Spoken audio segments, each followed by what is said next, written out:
Hey, good morning. It's John, 5:30 Drive. Today is Monday, October 22nd. I hope you're having an awesome day. We had a fun weekend. I had a big party. I'm going to go in a little bit about my mistake this week. We had a big party on Friday, a Halloween costume party. I went to this cheerleader. It was pretty fun. But I made a couple mistakes. I knew I was going to do it. I planned this out, so it's kind of a test as well. So, hey, good morning, Steve Peterson. I had pizza and I had beer. So I had like 2 pieces of pizza and like 3 beers. And now, 3 days later, I still feel like I've got a loaf of bread right here, like bloated. And I can't narrow it down to hey, Dennis Hogan, Jason Jacobson, what really caused this? Was it the pizza or the beer? I'm thinking it's the pizza.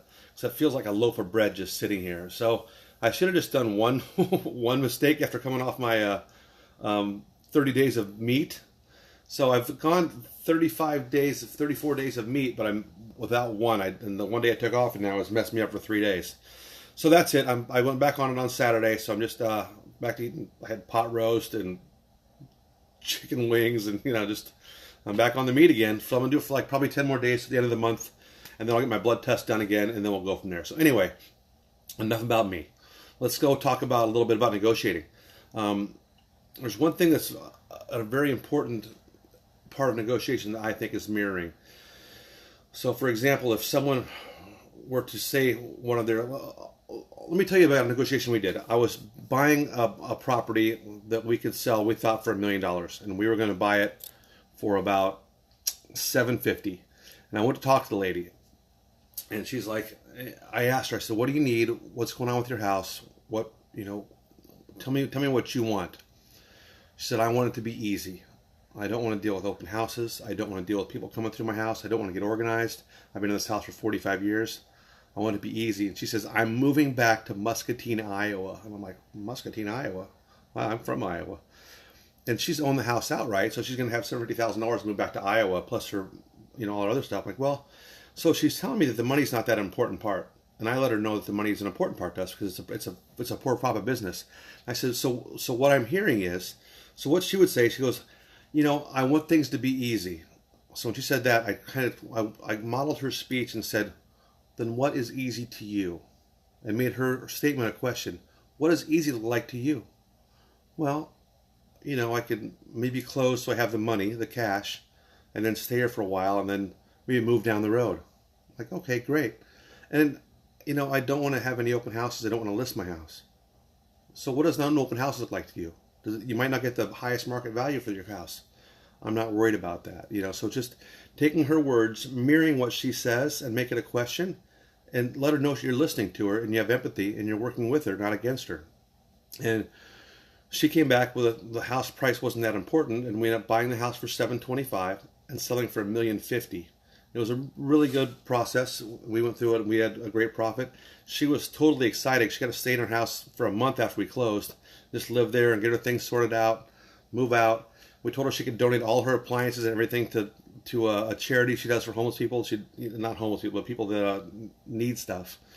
She donated all the appliances in her name, so it was great. So you got to listen to what people want and try to get in their shoes and visualize it like, hey, what would I want if I were her and I was 80 years old and wanted to move? Well, yeah, I want things to be easy. If I made $10,000 less than I planned for things to be super easy, that would be fine with me.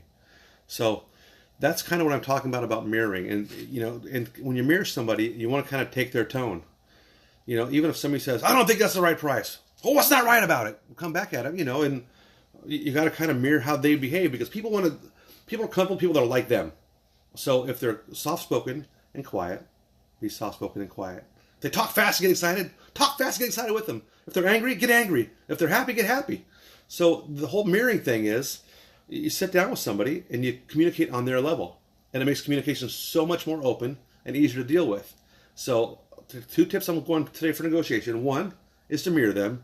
2 is to take what their concerns are and make it and question it back to them again to get deeper in the subject. Because once you understand exactly what they're talking about, you can overcome that objection and work with them.